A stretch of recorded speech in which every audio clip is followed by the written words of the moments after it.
जय श्री कृष्ण।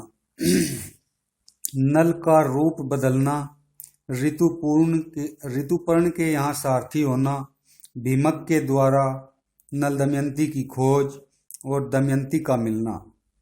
भृतसव जी ने कहा, युधिष्ठिर, जिस समय राजा नल दमयंती को सोती छोड़कर आगे बढ़े, उस समय वन में दावाग्नि लग रही थी। नल कुछ ठिठक गए, उनके कानों में आवाज आई, राजा नल, शीघ्र दौड़ो, मुझे बचाओ। नल ने कहा, डरो मत। वे दौड़कर दावानल में घुस गए और देखा कि नागराज करकोटक कुंडली बांधकर पड़ा हुआ है। उसने हाथ जोड़कर नल से कहा, राजन, मैं करकोटक नाम का सर्प हूँ। मैंने तेजस्वी ऋषि नारद को धोखा दिया था।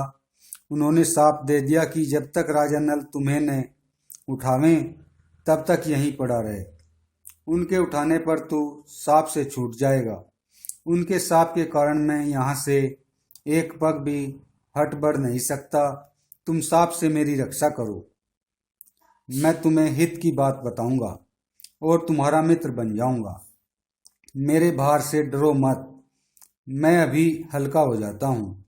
वह अंगूठे के बराबर हो गया। नल उसे उठाकर दावानल से बाहर ले आए। करकोटक ने कहा, राजा, तुम अभी मुझे पृथ्वी पर न डालो, कुछ पगों तक गिनती करते हुए चलो। राजा नल ने ज्यों ही पृथ्वी पर 10वां पग डाला और कहा 10, त्यों ही करकोटक नाग ने उन्हें डस लिया। उसका नियम था कि जब कोई 10 अर्थात डसो कहता तभी वह डसता, अन्यथा नहीं। करकोटक के डसते ही नल का पहला रूप बदल गया और करकोटक अपने रूप में हो गया। आश्चर्यचकित नल से उसने कहा, राजन, तुम्हें कोई पहचान न सके इसलिए मैंने तुम्हारा रूप बदल दिया है। कलयुग ने तुम्हें बहुत दुख दिया है। अब मेरे विष से वह तुम्हारे शरीर में बहुत दुखी रहेगा। तुमने मेरी रक्षा की है। अब तुम्हें हिंसक पशु पक्षी, शत्रु और ब्रह्मवेताओं से भी कोई भय नहीं रहेगा। अब तुम पर किसी भी विष का प्रभाव नहीं होगा और युद्ध में सर्वदा तुम्हारी जीत होगी। अब तुम अपना नाम बाहुक रख लो और द्युत कुशल राजा ऋतुपर्ण की नगरी अयोध्या में जाओ। तुम उन्हें घोड़ों की विद्या बतलाना और वे तुम्हें जुए का रहस्य बतला देंगे तथा तुम्हारे मित्र भी बन जाएंगे। जुए का रहस्य जान लेने पर तुम्हारी पत्नी, पुत्री, पुत्र, राज्य सब कुछ मिल जाएगा। जब तुम अपने पहले रूप को धारण करना चाहो तब मेरा स्मरण करना और मेरे दिए हुए वस्त्र धारण कर लेना। यह कहकर करकोटक ने 2 दिव्य वस्त्र दिए और वहीं अंतर्धान हो गया। राजा नल वहां से चलकर 10वें दिन राजा ऋतुपर्ण की राजधानी अयोध्या में पहुंच गए। उन्होंने वहां राज दरबार में निवेदन किया कि मेरा नाम बाहुक है। मैं घोड़ों को हाँकने तथा उन्हें तरह तरह की चालें सिखाने का काम करता हूँ। घोड़ों की विद्या में मेरे जैसा निपुण इस समय पृथ्वी पर और कोई नहीं है। अर्थ संबंधी तथा अन्याय गंभीर समस्याओं पर मैं अच्छी सम्मति देता हूँ और रसोई बनाने में भी बहुत ही चतुर हूँ एवं हस्तकौशल के सभी काम तथा और दूसरे भी कठिन कामों को मैं करने की चेष्टा करूँगा। आप मेरी आजीविका निश्चित करके मुझे रख लीजिए।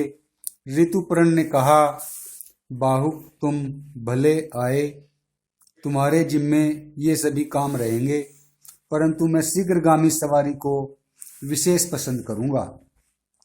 इसलिए तुम ऐसा उद्योग करो कि मेरे घोड़ों की चाल तेज हो जाए। मैं तुम्हें अश्वशाला का अध्यक्ष बनाता हूँ। तुम्हें हर महीने सोने की 10,000 मुहरें मिला करेंगी।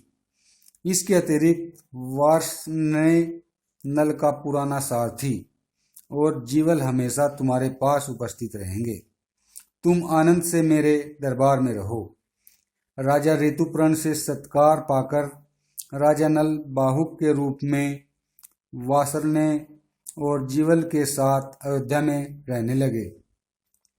राजा नल प्रतिदिन रात को दमयंती का स्मरण करके कहा करते कि हाय हाय तपस्विनी दमयंती, भूख प्यास से घबराकर थकी मांदी उस मूर्ख का स्मरण करती होगी और न जाने कहाँ सोती होगी।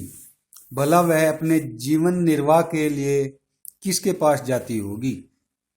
इसी प्रकार वे अनेकों बातें सोचते और इस प्रकार ऋतुपर्ण के पास रहते कि उन्हें कोई पहचान न सके। जब विदर्भ नरेश भीमक को यह समाचार मिला कि मेरे दामाद नल राज्यच्युत होकर मेरी पुत्री के साथ वन में चले गए हैं, तब उन्होंने ब्राह्मणों को बुलवाया और उन्हें बहुत सा धन देकर कहा कि आप लोग पृथ्वी पर सर्वत्र जा जाकर नल दमयंती का पता लगाइए और उन्हें ढूंढ लाइए। जो ब्राह्मण यह काम पूरा कर लेगा उसे 1 सहस्त्र गोए और जागीर दी जाएगी। यदि आप लोग उन्हें ला न सके, केवल पता ही लगा लावे, तो भी 10,000 गोएं दी जाएंगी। ब्राह्मण लोग बड़ी प्रसन्नता से नल दमयंती का पता लगाने के लिए निकल पड़े। सुदेव नामक ब्राह्मण नल दमयंती का पता लगाने के लिए चेदी नरेश की राजधानी में गया। उसने एक दिन राजमहल में दमयंती को देख लिया। उस समय राजा के महल में पुण्य हवा वाचन हो रहा था और दमयंती सुनंदा के साथ बैठकर ही वह मंगल करते देख रही थी। सुदेव ब्राह्मण ने दमयंती को देखकर सोचा कि वास्तव में यही भीमक नंदिनी है। मैंने इसका जैसा रूप पहले देखा था वैसा ही अब भी देख रहा हूँ। बड़ा अच्छा हुआ, इसे देख लेने से मेरी यात्रा सफल हो गई। सुदेव दमयंती के पास गया और बोला, विदर्भ नंदिनी, मैं तुम्हारे भाई का मित्र सुदेव ब्राह्मण हूँ। राजा भीमक की आज्ञा से तुम्हें ढूंढने के लिए यहाँ आया हूँ। तुम्हारे माता पिता और भाई सानंद है। तुम्हारे दोनों बच्चे भी विदर्भ देश में सकुशल है। तुम्हारे बिछोह से सभी कुटुंबी प्राणहीन से हो रहे हैं और तुम्हें ढूंढने के लिए सैकड़ों ब्राह्मण पृथ्वी पर घूम रहे हैं। दमयंती ने ब्राह्मण को पहचान लिया। वह क्रम क्रम से सबका कुशल मंगल पूछने लगी और पूछते पूछते ही रो पड़ी। सुनंदा दमयंती को बात करते रोते देखकर घबरा गई और उसने अपनी माता के पास जाकर सब हाल कहा। राजमाता तुरंत अंतःपुर से बाहर निकल आई और ब्राह्मण के पास जाकर पूछने लगी कि महाराज, यह किसकी पत्नी है, किसकी पुत्री है, अपने घर वालों से कैसे बिछुड़ गई है, तुमने इसे पहचाना कैसे? सुदेव ने नल दमयंती का पूरा चरित्र सुनाया और कहा कि जैसे राख में दबी हुई आग गर्मी से जान ली जाती है, वैसे ही इस देवी के सुंदर रूप और ललाट से मैंने इसे पहचान लिया है। सुनंदा ने अपने हाथों से दमयंती का ललाट भी धो दिया, जिससे उसकी भौहों के बीच का लाल चिन्ह चंद्रमा के समान प्रकट हो गया। ललाट का वह तिल देखकर सुनंदा और राजमाता दोनों ही रो पड़ी। उन्होंने 2 घड़ी तक दमयंती को अपनी छाती से सटाए रखा। राजमाता ने कहा, दमयंती, मैंने इस तिल से पहचान लिया कि तुम मेरी बहन की पुत्री हो। तुम्हारी माता मेरी सगी बहन है। हम दोनों दसार्ण देश के राजा सुदामा की पुत्री है। तुम्हारा जन्म मेरे पिता के घर ही हुआ था। उस समय मैंने तुम्हें देखा था। जैसे तुम्हारे पिता का घर तुम्हारा है, वैसे ही यह घर भी तुम्हारा ही है। यह संपत्ति जैसी मेरी है, वैसे ही तुम्हारी भी। दमयंती बहुत प्रसन्न हुई। उसने अपनी मौसी को प्रणाम करके कहा, माँ, तुमने मुझे पहचाना नहीं तो क्या हुआ? मैं रही हूँ यहाँ लड़की की तरह। तुमने मेरी अभिलाषाएं पूर्ण की है तथा मेरी रक्षा की है, इसमें मुझे संदेह नहीं है कि अब मैं यहाँ और भी सुख से रहूंगी। परंतु मैं बहुत दिनों से घूम रही हूँ। मेरे छोटे छोटे 2 बच्चे पिताजी के घर हैं। वे अपने पिता के वियोग से दुखी रहते होंगे। न जाने उनकी क्या दशा होगी।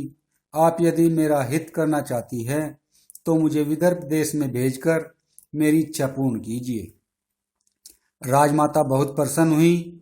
उन्होंने अपने पुत्र से कहकर पालकी मंगवाई, भोजन, वस्त्र और बहुत सी वस्तुएं देकर एक बड़ी सेना के संरक्षण में दमयंती को विदा कर दिया। विदर्भ देश में दमयंती का बड़ा सत्कार हुआ। दमयंती अपने भाई, बच्चे, माता पिता और सखियों से मिली। उसने देवता और ब्राह्मणों की पूजा की। राजा भीमक को अपनी पुत्री के मिल जाने से बड़ी प्रसन्नता हुई। उन्होंने सुदेव नामक ब्राह्मण को 1000 गोएं, गांव तथा धन देकर संतुष्ट किया। जय श्री कृष्णा।